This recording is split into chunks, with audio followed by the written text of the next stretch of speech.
Alright, I am on to part 7. I didn't think I'd go to part 7. You know, when I first started this channel, I thought, oh, I'll put out like 4 videos. Maybe 5 at the most, right? But I talk a lot and I give a lot of detail, and I think the detail is important to know. As I said, a lot of the information I'm putting out there so that I don't forget details while it's still fresh, and that other people understand the complexity of our friendship. That as it was. I don't know that it was a friendship made for 2. It was a friendship made for 1. My friendship to her was more important than her friendship to me, because it wasn't a friendship on her end. It was just what she could get. I want to start off, as I said, I've skipped around many times on my videos. I've skipped backwards and I've skipped forward. And I don't mean to do that, but certain things come to mind. Certain things, you know, pop in my brain as like, this is the narcissist behavior that she has. And so I was scrolling through this last year into April and all that stuff. And I'm going to get back to what I said in my last video, that I'm going to get into December. And a very important thing that happened in December between us of last year, 2022, which was the beginning of the downhill slide, because I have some text thread, even in December, when I was still doing stuff for her, where she was disrespecting me. I have some text thread about that, and I'm going to look for that. But before I get there, I want to skip ahead a little bit to April and May, when I was trying to rekindle whatever friendship we had left, because I want you to hear something on here. It doesn't even make any sense anymore. You know, I'm chasing something. I don't know. You know, the reason I want to talk to you is to clarify some things, because we're not clear on some things, and I don't want to keep sending voice notes, and I don't want you to keep texting me. It doesn't make any sense. So, you know, either we have a face-to-face, you know, let's go have lunch or dinner or go to the beach or do something, you know, and face-to-face, or we have a phone call. But either which way, I can't keep doing voice notes and text back and forth, because I need closure on this. I need some type of final closure. Either we're going to be friends and then treat me with some respect as a friend, and return my texts when I send them and return my calls like a friend would do, or we're just not friends and tell me to fuck off and die. Because this in-between shit is not working for me. It's working for you because, you know, you got nothing to lose. And right, you don't care. Right. When it comes to me or my feeling. Right. So, yeah, I know I'm skipping ahead a little bit, but I want to skip ahead on purpose, because this kind of shows. I don't want to go back. I want to go forward. I want to know what this friendship is going to look like. And part of that is having a face-to-face, or at least phone conversations on occasion. Even if they're not serious like we had before, even if they're not in-depth like we had before. You know, they could be lighthearted. But at least once every, I don't know, 3 days, 4 days, 5 days? Sunday is the worst. I look forward to the calls that you used to make on Sunday night. And Sundays are the worst here. And guess what? I let Sunday come and go. I was up at the apartment by myself, you know, hoping you would call. Like, hoping you would call and have a chat with me. You know, like I said, how was your weekend? How was the wedding? You know, blah, blah, blah. And you never called. And I didn't bother calling because I'm waiting for you to make the move, and I'm trying not to bug you. But then Monday comes around, Monday morning, it's like, good morning, and then at 10 o'clock, like I said, you know, I would like to have a conversation. And then 8 hours goes by, you don't even respond to it, Lacey.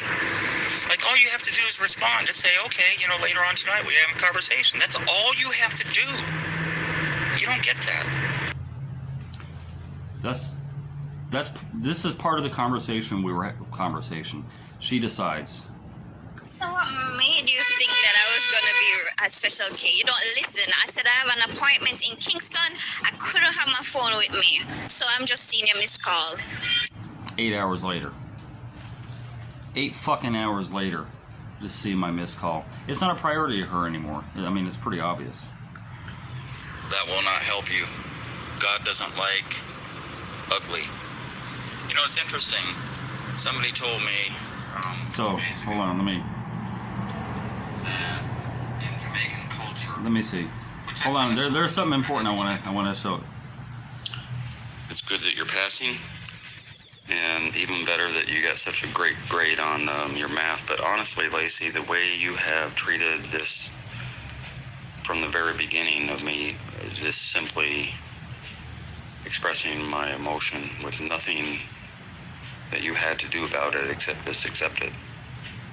It was innocent, it was pure, it was nice, it was everything good.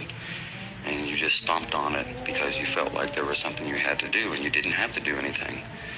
And you caused all this turmoil from back in January. You caused this by just shutting down, and there's no reason to shut down. All you had to do is accept love. So it's good that you're doing well, but honestly, at this point, I don't even care. It doesn't even matter to me if you ever become a nurse or not. It doesn't matter.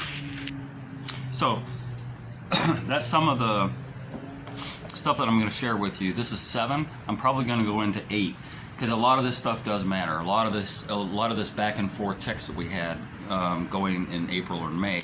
You know, she would, like, literally, I would be there for 5 weeks.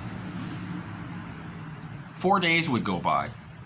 I would text her. 4 days would fucking go by where she wouldn't return the text. Where I would call her and she would ignore that she got a missed call until the next day, and then I would get one little text saying, "Oh, I'm traveling, I didn't see that." She has so many excuses because here's the reason why. By the time I'm there April and May, there's no benefit for her anymore.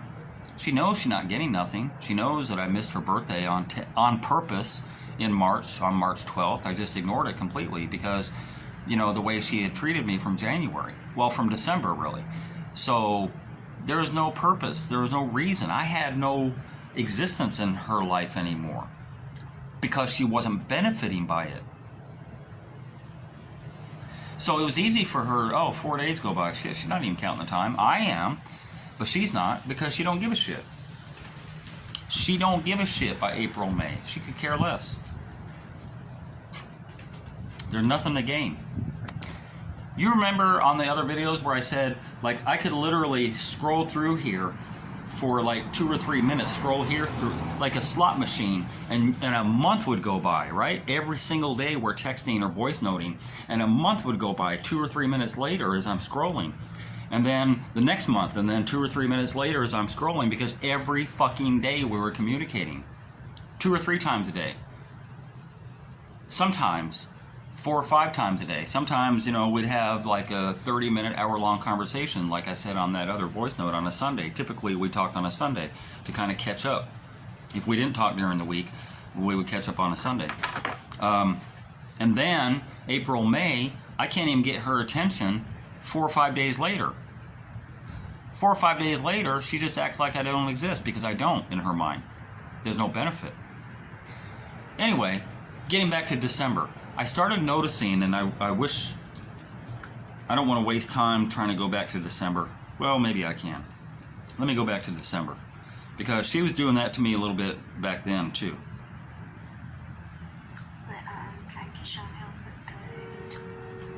She was doing that to me. I saw it earlier where she was kind of dissing me in December. Before I even left, I left December 20th, as I talked about in my last video. I left December 20th, like 5 days before Christmas. And there was no Christmas present. I've never gotten her a Christmas present. You know, never been a thing. In fact, I've never even been in Jamaica on Christmas. I don't want to be, because then I become Santa Claus, and I don't have the beer belly to be Santa Claus, and I don't have the checkbook for that either, because too many people would be begging. But December 20th, I left.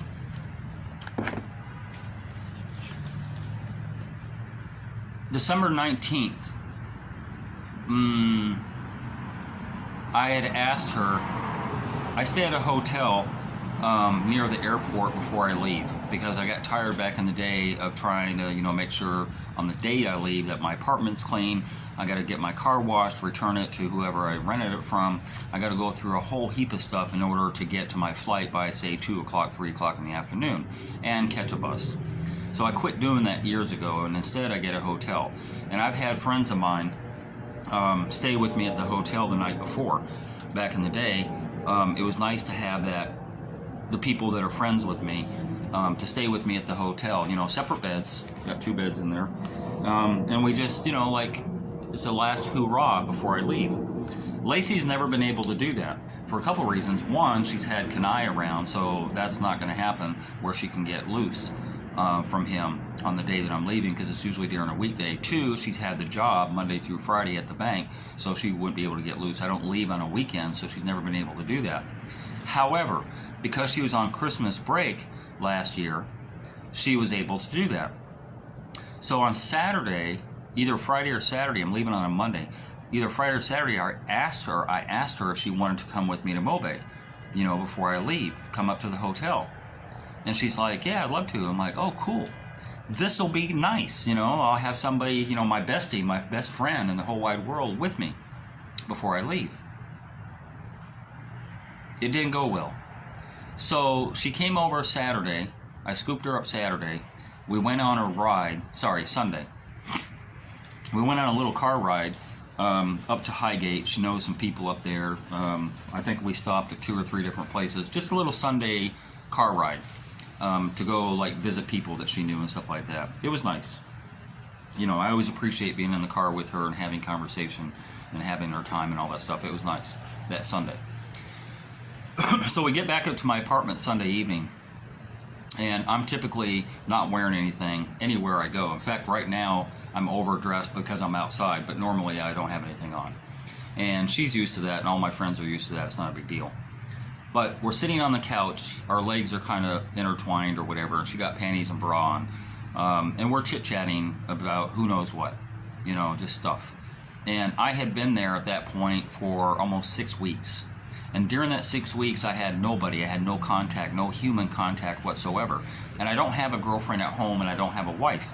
And so when I come to Jamaica, you know, after months and months of no human contact, and then I'm in Jamaica and I have no human contact as well, I just want a little human contact. And Lacey, my best friend, is right in front of me. So I just reach over and I try and feel up her breast. And she stops my hand and she's like, what are you doing? I said, I just want to feel up your breast. And she's like, no, I don't like that. And I said, but I'm not a breast man. You know that. This is just about contact. I just want to make contact. And she's like, yeah, but I don't like that. And I'm like, this is, just to be clear, this is not a prelude to sex. I'm not trying to have sex with you. I'm not trying to turn you on. I'm just touching. And she's like, yeah, I don't like that. I'm like, wow. So I got rejected for just trying to get some touch. So some would argue, well, why didn't you just touch her thigh? Or why didn't you touch her stomach? Or touch her neck or something like that? I don't know that it would have gone any better at that point, but she could have done that. When I told her I've had no contact and I just wanted the human touch, she, oh, Bobby, sorry about that. Don't touch my breast though. Here, you can rub my neck. Here, you can touch my thigh. But I told you on the other video about how she felt a way about me touching her thigh driving down the road. This is a woman I've been intimate with before, but yet she has some type of feeling, negative feeling about me touching her thigh driving down the road, so I doubt she would let me touch her thigh. And I felt up her breast before when we did the photo shoot. You know, her breasts are no big deal. Like, I don't know. It just made me feel like shit. So I went to bed. I'm like, fuck it, let me just go to bed. Because I didn't feel good about I didn't feel good about the rejection. Because, you know, weeks earlier, she's having sex with 2 guys who she barely even knows. 5 weeks, 4 weeks with Dane, 5 or 6 weeks with Michael, who she barely even knows. Yet I've known her for 5 years. And I can't feel up your breast? That's weird. Anyway, and you might think I'm weird for trying to fill up her breast. I don't give a fuck. I just wanted some human touch of some sort. And I just felt weird about, yeah, I could have rubbed on her neck, but then that would be, I don't know. Everything is in perspective, I guess. And whatever her reason was for not letting me do that, that's her reason, you know, but it's fucked up anyway. So I went to bed, and I woke up the next morning, and she was up. She slept on the couch, and she was up, and she was looking at her phone. You know, like TikTok videos is what she's about all the time, watching TikTok videos. In fact, here's the irony. yes, I kind of sort of knew about TikTok, but it wasn't like in my sphere